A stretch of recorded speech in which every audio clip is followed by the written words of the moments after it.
You have to lead by example. Harus memberikan contoh. Melakonin prihatin. Jangan kita menyuruh karyawan prihatin, kita hanya bermewah-mewahan, Pak. Saya buang itu semua, Pak. Saya pakai sepatu cat.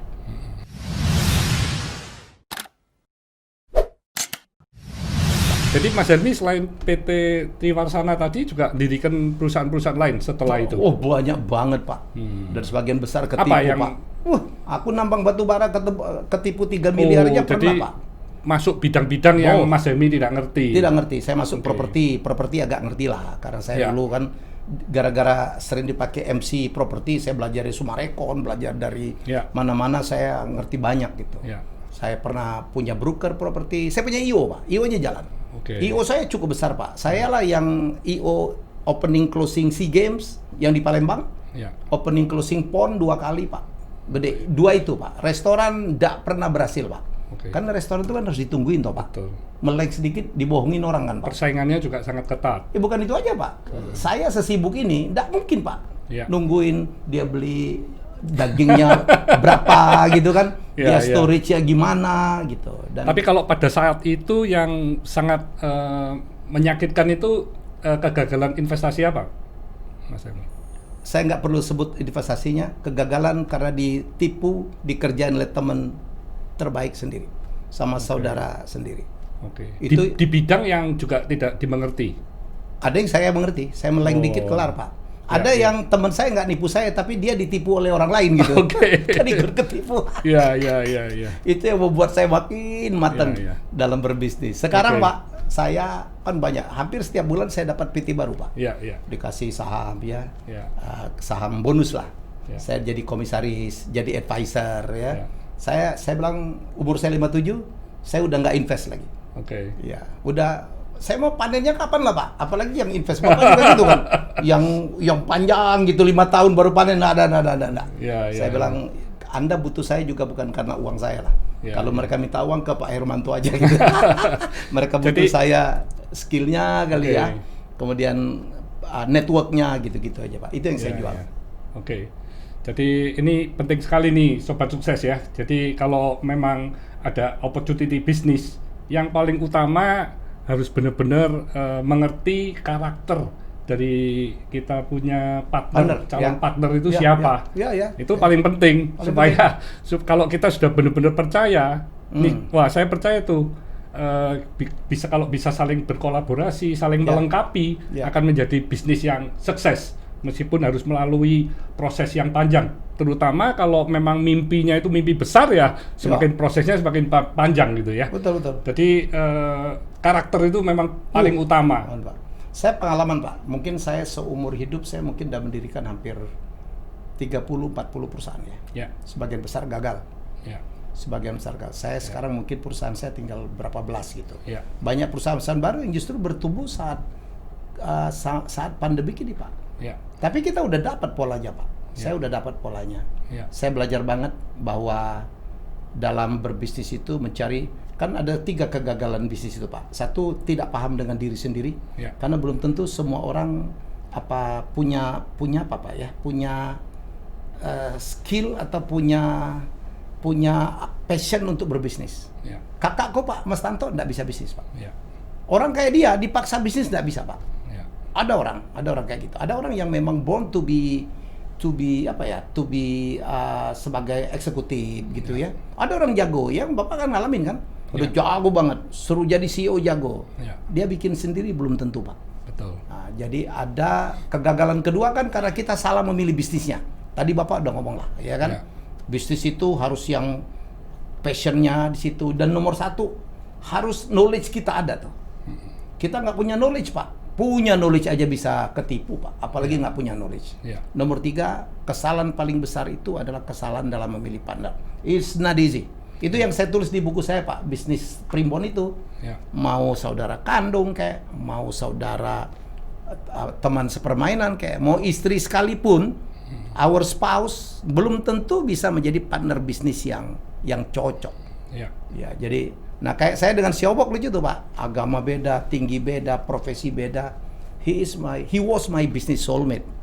Kita tuh, Pak, udah nggak pakai ngomong loh, Pak. Ya. Dia tahu kapan saya butuh duit, butuh dividen harus dibagikan, dia tahu. Wah, enak banget Pak, penuh percaya. I trust him so much, dan dia juga begitu. Iya. Ya itu pentingnya hidup. Jadi saling mengisi, saling melengkapi ya. Dan kita hidup cuma sekali ya, mesti bahagia loh. Memang mesti bahagia, iya. Kadang-kadang Pak, jadi teman enak. Begitu dia jadi bisnis ngeselin ya Pak. Iya. Tidak komit. Ya toh? Terus Jack Ma bilang cari partner itu harus punya antusiasme yang sama kan? Ya. Harus punya mimpi yang sama gitu. Capek banget kita berpartner dengan orang yang mimpinya tidak sama Pak. Dan celakanya setelah berpartner, baru ketahuan. Baru gitu. ketahuan ya. Makanya sebelumnya itu memang harus penjajakannya itu harus panjang. Butuh proses. Jangan terlalu cepat di awal, tapi masalah di belakang. Persis kayak orang mau nikah. Iya. Bener. Waktu pacaran kan indah-indah aja gitu. Iya. Ini ada ibu ya. Semuanya bagus. Semuanya bagus. Ketemu dalam keadaan wangi, kan? Apa pacarnya jatuh aja, ada sakit ya Dek. begitu udah habis malam pertama, aslinya keluar semua. Bikin perusahaan juga gitu Pak. Waktu kita mau bikin perusahaan, wah ini nanti urusan saya, wah ini saya om saya, wah ini saya akan ini, kelihatan ya. Nanti saya akan tiap hari, tenang aja, nanti pasti laku. Pak, begitu tanda tangan akte Pak, nyebelin Pak, nggak komit. Ada yang nggak nyetor Pak, kan Bapak mungkin ngalamin kan? Dia komit nyetor berapa, wah dia encrit gitu. Lu kan nyetor, dia nanti ya gitu. Kadang-kadang lebih galak dia daripada kita Pak. Aduh, saya belajar banyak. Mateng saya begituan Pak. Itu yang saya sharing di seminar-seminar saya. Ya, seminar saya itu salah satu topik yang paling kuat tuh namanya Finding Business Soulmate. That's not easy. Nah, Mas Helmy dengan banyaknya aktiviti bisnis ya, kan Mas Helmy juga masuk ke ranah politik juga ya. Beberapa ikut pilkada. 3 kali ikut pilkada. Tapi kenapa Mas Helmy dari ini ingin masuk ke politik ya waktu itu? Itu karena panggilan saya pengen mengabdi. Saya punya sesuatu ya. Saya lihat kampung saya kok enggak maju gitu loh Pak. 3 kali saya pilkada Pak. Itu apa karena Mas Tantowi juga? Mas Tantowi kan masuk ke politik juga ya? Dia masuk politik. Saya kan nggak pernah masuk partai Pak. Kalau yang berpolitik Tanto, saya itu cuma kepengen jadi kepala daerah. Yang celakanya gitu kan harus melalui sebuah proses politik yang namanya pilkada. Saya nggak cocok di situ Pak. Iya, karena saya itu nggak pernah mau bayar Pak. Nggak masuk akal menurut saya. Masuk independen ya Pak, jalur independen. Enggak, saya didukung oleh partai. Ke partai. Partai karena kan elektabilitas selalu tinggi. Tapi kalau nyogokin rakyat nggak masuk akal Pak. Kita mau ngabdi Pak. Saya mau ngabdi kok harus bayar gitu loh. Aku kan mau memperbaiki nasibmu. 3 kali saya kalah, tapi saya dengan kepala tegak Pak. Saya selalu bilang, termasuk waktu saya dipecat jadi dirut TVRI, saya bilang, ya saya percaya Allah punya rencana yang lebih baik untuk saya. Nggak pernah baper Pak, nggak pernah baper. Oh iya, 3 kali kalah pilkada, saya jadi dirut TVRI. Begitu dipecat jadi dirut TVRI, saya jadi YouTuber. Job saya penuh Pak, job penuh, buku saya laku. Waduh, saya ditawarin banyak sekali perusahaan untuk jadi CEO Pak. Saya sekarang menjadi komisaris perusahaan, menjadi advisor. Aduh Pak, teman banyak banget, orang simpati kan? Karena orang melihat kerja saya di TVRI ada hasilnya gitu Pak. Ya sudah, saya pikir nggak ada, saya sekarang lebih happy lah. Kena COVID lagi Pak, lebih enak lagi saya. Ya banyak di rumah, ketemu. Dulu kan ketemu anak, ketemu istri. Saya cucu udah 3 nih Pak. Ya dulu kan agak susah. Waktu di TVRI saya kerja 24/7 Pak. Kantorku ada di 30 provinsi Pak. Jalan ke luar negeri. Now saya seneng banget. Saya 13 cucunya. Masya Allah. Bapak menikah kan lebih cepat dari saya. Saya 23, Bapak 19. Bapak curi start 4 tahun dari saya. Belinda ini anaknya 4 ini. Anaknya 4. Iya. Dan menikahnya muda juga. 24. Iyalah Pak. 24. Untuk umur sekarang segitu tuh muda ya Pak. Jadi ibu tuh dinikahin umur berapa Pak? 18. Baru puber Bapak udah hajar aja ya. Sama-sama baru puber. Tapi alhamdulillah awet ya, luar biasa. Oke, Sobat Sukses, itu tadi sharing dari Mas Helmy ini sungguh luar biasa ya. Jadi meskipun mengalami kegagalan demi kegagalan itu bukan berarti berakhir ya, tapi bisa mendapatkan hikmah-hikmahnya dan akhirnya semakin melejit menurut saya ini ya, Mas Helmy. Jadi Mas Helmy ini setelah di pilkada beberapa kali gagal, 3 kali. Pada akhirnya ditawarin untuk menjadi dirut dari TVRI kan? Cukup lama Pak, cukup lama. Oh, beberapa saat kemudian ya? Saya gagal terakhir itu 5 tahun lalu ya. Oke. Ada fase 3 tahunan lah. Oh, setelah 3 tahun ya? Ya. Tapi yang saya heran, Mas Helmy kan dari sisi begitu banyak bisnis ya, begitu penghasilan dari presenter, ya. dari mana-mana kan dari iklan, sangat tinggi dari iklan juga ya. Kenapa Mas Helmy bisa mau untuk masuk ke menjadi dirut dari TVRI? Saya nggak pernah terpikir Pak, apalagi jadi dirut TVRI karena saya tahu ini kan TV yang bermasalah, ya kan persoalannya banyak banget. Tapi ada seseorang yang menyadarkan saya, Helmy, kamu dapat begini kan dari TV kan, dan TVRI itu kan tempat saya belajar Pak Hermanto. 10 tahun saya dengan Ibu Ani kan bikin kuis, berpacu dalam melodi siapa dia dan sebagainya. Saya bilang dia bilang kamu kan ngetop, kemudian mendapat penghasilan banyak kan karena TV kan. Kamu nggak pikir tuh, time to give it back. Ini TV publik loh. Kami berpikir kamu mampu dengan pengalaman luar biasa, track record luar biasa, ngerti keuangan. Yang diperlukan adalah orang kreatif yang butuh, yang sangat ngerti manajemen. Dia melihat saya berhasil memimpin opening closing SEA Games itu, saya memimpin 13.000 orang loh Pak. Itu memerlukan pendekatan kepada seniman-seniman dan juga manajemen. Dan saya ingat saya ngomong dengan istri saya, Mam gimana nih Mam? Ya, terus dia memberikan pertimbangan cukup banyak. On the other hand, Pak Hermanto, saya ini kan harus mengabdi kepada negara Pak. SD negeri, SMP negeri, SMA negeri dapat beasiswa 2. Terus kuliah di STAN, dibayarin negara dapat gaji Pak. S2 dibayarin negara. Itulah yang saya bilang, time to give it back. Saya ingat apa kata Jack Ma, di atas usia 50 kita time to give it back. Saatnya kita berbagi ya. Saatnya kita invest di anak-anak muda. Ya kan gitu Pak. Saatnya ya, saya ngelihat itu aja Pak. Luar biasa. Jadi Mas Helmy ini mau karena pengabdian ya. Pengabdian Pak. Karena bagi saya Pak, kalau seorang pengusaha nggak mau Bapak masuk ke sebuah perusahaan yang besar tapi tanda kutip masalahnya banyak, ya pasti nggak minat Pak. Ngelihat aja enggak Pak. Pasti enggak, karena sudah pasti masuk di seperti apa ya, perusahaan yang seperti gitu itu effort yang kita harus keluarkan itu banyak sekali. Dan masalah terutama yang paling besar pasti di SDM kan. SDM, keuangan. Iya, SDM, keuangan. Disclaimer berkali-kali. Terus brand Pak, brand juga Pak. Brandnya jadul. Saya kalau sebuah perusahaan yang dulunya itu bisa nomor 1, terus habis itu jatuh ya. Mau bangkitkan lagi itu berat. Lebih enak baru Pak. Karena image kan ya. Untuk merubah image dari seluruh masyarakat yang 270 juta ini kan tidak mudah. Nah itu perjuangan yang pasti luar biasa sekali. Dimulai dari hari pertama ya. Hari pertama Pak, udah pusing saya. Saya tahu Pak, brandnya jadul. Peringkatnya nomor 15. Share-nya 1 Pak. Di bawah 1. Itu artinya nggak ada yang nonton tuh Pak. Apa layarnya burem. Apa keuangannya disclaimer. Saya kan akuntan Pak. Terus apa lagi ya? Reformasi birokrasi pegawainya ndak ada, sehingga nggak ada tunjangan Pak. Betul.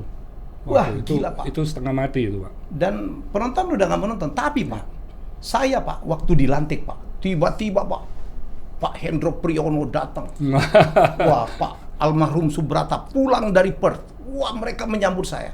Tiba-tiba wartawan penuh Pak. Helmy Yahya jadi dirut TVRI. Itu kembang ucapan selamat itu Pak di Jalan Pemuda itu penuh Pak dari ujung ke ujung. Wah mereka menyambut karena ternyata publik itu menantikan kebangkitan TVRI. Betul. Ini TV publik Pak.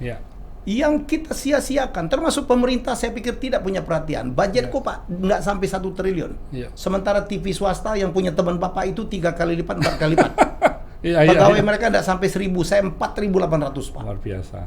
Mas Helmi, jadi hari pertama Mas Helmi di TVRI itu kalau dibuatkan SWOT analisa, itu rasanya SWOT strength-nya itu nggak ono semua, Pak. Weakness-nya yang banyak. Weakness-nya lebih banyak dari strength. Mungkin strong-nya ada begitu Mas Helmi masuk, yaitu ada Mas Helmi sebagai CEO. Ya. Tapi menurut saya itu, Pak, karena nuansa positif kan akhirnya datang semua kan. Bapak betul sekali. Jadi weakness-nya banyak banget. Banyak gitu pasti. Pak Hermanto tahu nggak? Karyawanku 4.800, Pak. Iki industri kreatif gitu, Pak. Iya. Yang domainnya anak muda. Bapak tahu nggak profil karyawan saya? 72%, Pak. 72% itu usianya di atas usia 40. Wow. Anak mudanya di bawah 40, Pak. Itu cuma 28%. Jadi masa pensiun semua ini. Oh iya. Itu tiap tahun itu pensiun 200 wow. Dan di tengahnya kosong. TVRI itu 15 tahun enggak boleh terima pegawai, Pak. Bolong, Pak. Wow. Wih, dan nggak kompetitif. Mereka nggak kompetitif bertahun-tahun. Tiap kali ada TV baru, turun. Tiap kali TV baru ada net, jadi nomor 15. Dan mereka tidak punya effort juga, Pak. Itu yang saya bangkitkan. Dan mereka tunjangannya nggak ada, Pak. Gaji pokok. Pak Hermanto tahu nggak? Kabit di tempatku dulu, kerja 32 tahun, bawa pulang, Pak. 5,5 juta. Wah, itu berat. Iya. Tapi saya pimpin, Pak. Jadi ibarat Mas Helmi ini mau perang, tapi dalam kondisi yang sangat minim. Compang-camping. Iya kan? Bapak tahu apa yang saya lakukan? Strateginya Bapak? I touch their heart. Saya sentuh mereka. Lihat Helmi Yahya. Gajiku, Pak, itu separuh dari aku nge-MC, Pak. Iya. MC cuman berapa jam? Berapa jam? Dan bisa berkali-kali. Iya. Ya. Waduh, Pak. Jadi itu yang saya lakukan. Dan Mas Helmi selama bekerja kan tidak boleh menerima job apapun kan? Aku di perusahaanku, Pak, cuman boleh jadi pemegang saham. Jadi komisaris saja tidak boleh, apalagi jadi direksi. Berarti dari sisi penghasilan yang Mas Helmi dapatkan juga drop, untuk Pak. Kehidupannya juga berubah total. Iya, drop. Dropnya banyak sekali. Oh, banyak, Pak. Bukan itu aja drop. Jadi saya tuh sangat berterima kasih sama istri saya yang full support. Udahlah, Pak, silakan. Dan anak-anak juga ya? Oh, anak-anak, Pak. Anak-anak kan kehilangan saya. Dulu kan saya Sabtu Minggu main sama anak-anak sama cucu. Mau nunjuk restoran mana aja, saya ini. Gajiku 32 juta, Pak. Lurah DKI aja berapa? Betul. Wah, dan kerjanya luar biasa, Pak. Diperiksa BPKP, diperiksa BPK. Salah dikit KPK masuk, Pak. Iya. Oh, berat, Pak. Tapi kan alhamdulillah, Pak. I touch their heart. Saya belajar dari Yonan ya, kebetulan kawan. Bagaimana beliau mentransformasi KAI. Yonan bilang 2 hal. 1, you have to lead by example. Harus memberikan contoh. Melakonin prihatin. Jangan kita menyuruh karyawan prihatin, kita hanya bermewah-mewahan, Pak. Saya buang itu semua, Pak. Saya pakai sepatu cat. Nggak pernah lagi saya pakai jas, Pak. Dulu kan saya tiap hari pakai jas. Biar Pak, kalau Pak Hermanto pakai MC saya agak mahalan dikit. Strategi juga. Jam mahal-mahal saya nggak pakai lah, Pak. Enggak. Saya pakai batik, saya pakai baju TVRI, Pak. Tiap hari. Karena saya kan I'm a great endorser. Saya dipanggil Pak Jokowi, saya pakai baju TVRI. Kan iklan, Pak. Saya gitu. Saya suruh mereka hari Jumat boleh pakai jeans. Saya lakonin, Pak. Saya makan nasi bungkus sama mereka. Saya kunjungan ke daerah, dulu kan dibayarin, Pak. Sama kepala stasiun, saya enggak pernah mau. Saya bayarin mereka, Pak. Udah uang sakunya. Uang saku keluar kota 1 hari 450.000, Pak. Wow. Iya, bayangin, Pak. Jadi saya ngajak mereka makan. Nggak boleh ada yang berani bayarin saya. Kalau ada yang berani bayarin saya pindahin loh. Gitu. Karena saya tahu mereka juga penghasilannya ini, Pak. Betul. Daripada mereka mencari-cari nyari pos di mana. Sementara saya ngejar harus WTP. Jadi 2 itu, Pak. I touch their heart. Dan saya ajarin. Begini loh kamera yang bener. Begini loh cara bikin judul. Dan logonya saya ganti. Yang membuat logo saya itu temannya Bapak Daniel Surya. Iya, benar. He is my keren, best Pak. Logonya keren sekali. Pak, keren. TVRI terus global ya, pola dunia. Dan itu bukan hanya membuat logo kita keren, Pak. Ada sebuah corporate culture baru, Pak.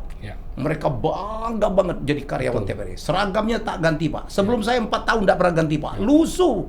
Ditutupin, Pak. Saya ganti.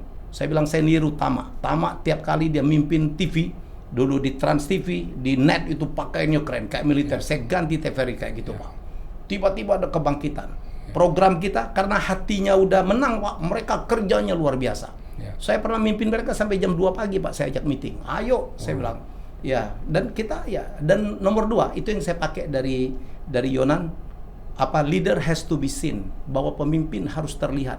Udah nggak bisa lagi pemimpin-pemimpin yang di belakang meja, yang cuman merintah-merintah. Pemimpin itu harus walk the talk. Sama antara ucapan dengan perbuatan. Saya masuk jam 7 Pak, karyawan belum datang. Wow. Karyawan udah pulang jam 4, kami pulang jam 9, jam 10, jam 11. Ya, ya. Tapi lama-lama Pak, mereka lihat dan melihat tiba-tiba TVRI itu mulai dipuji orang kan, dari dikatain orang. Ya, ya. Tiba-tiba Pak, program kami Jelajah Kopi nomor 1 Pak, mengalahkan TV swasta semua. Tiba-tiba saya buat program berita kami nomor 1 Pak, dapat Adamonic Award. Tiba-tiba untuk pertama kali menang Panasonic Award Pak. Enggak pernah TVRI menang Panasonic Award. Program saya Melody Merry menang. Tiba-tiba menang di Asia Pak. Itu dalam waktu yang relatif singkat. Less than 2 years. Mas Helmy, ya. Tiba-tiba kami WTP Pak. WTP, masyarakat. Dan tiba-tiba itu yang bikin heboh Pak. Dapat Liga Inggris, bayangkan. Dapat Liga Inggris, dapat Coppa Italia, dapat badminton. Tiba-tiba Pak, TVRI dari nomor 15 bisa nomor 8. Pernah nomor 1 Pak. Woi, karyawan Pak. Bangga banget mereka. Itulah yang pada saat saya diberhentikan oleh Dewan Pengawas, mereka itu yang menangis di podium-podium, dan akhirnya saya juga menangis. Ya, ya. Jadi menurut saya sudah bekerja. I have made my legacy Pak. Strategi Mas Helmy selain menyentuh dari seluruh keluarga besar TVRI itu lainnya apa lagi? Memberikan contoh, ya mengawasi dengan ketat, ya. Dan memperbaiki program-program. Ya. Dan menegakkan integritas. Ya.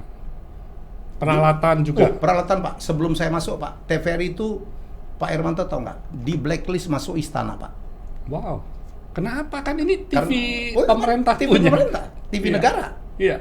Karena ada 2 alasan. Saya telepon namanya Pak Bey di sana. Karena kalau kita yang memproduksi kayak detik-detik proklamasi, itu TV swasta nggak mau nayangin. Karena peralatannya jadul. Dan dulu ada isu kelakuan pegawai. Bapak tahu? Dari dulu tuh Aksanul Kossasi, anggota BPK bilang, dulu Pak Dirut waktu saya menerima WTP, kalau dalam kerumunan itu mencari kru TVRI paling gampang. Cari yang seragamnya paling lusuh dan cari yang kameranya paling jadul.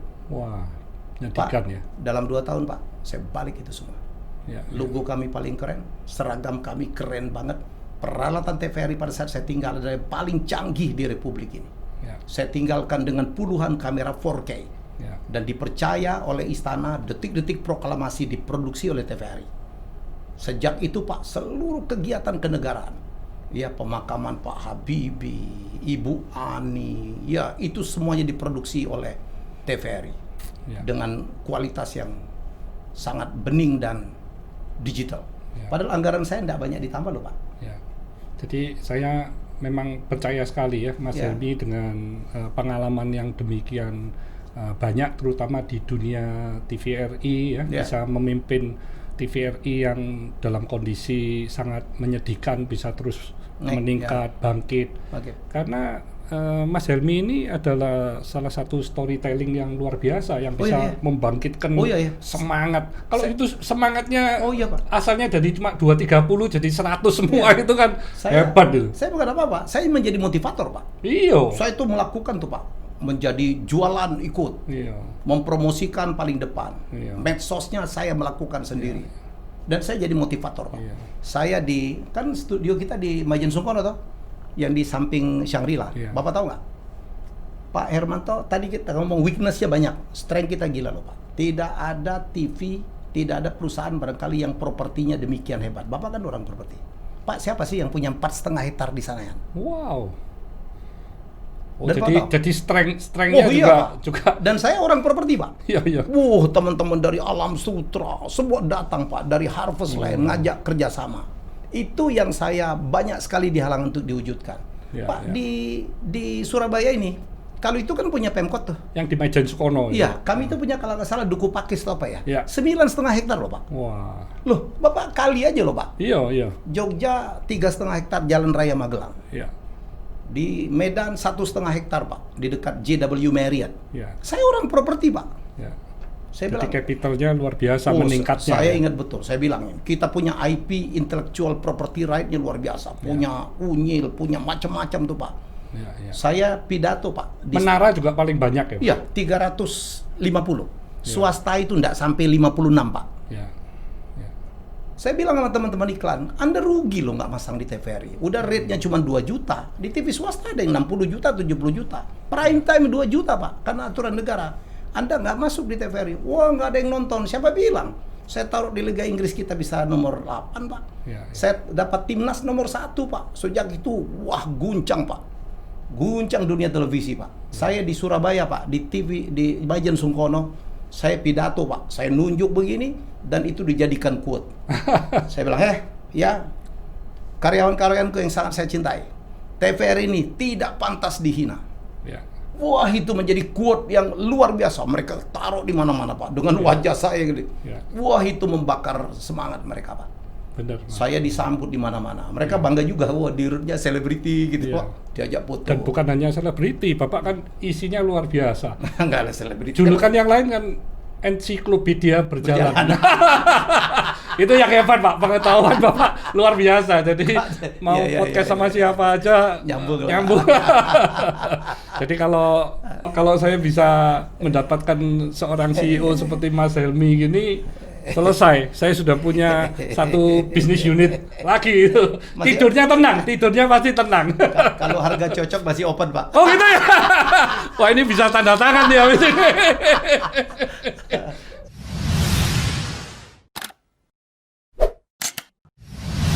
Saatnya sekarang adalah bukan saatnya untuk mengeluh, ya, bukan mengadu-ngadu, bukan curhat, karena semua orang punya persoalan.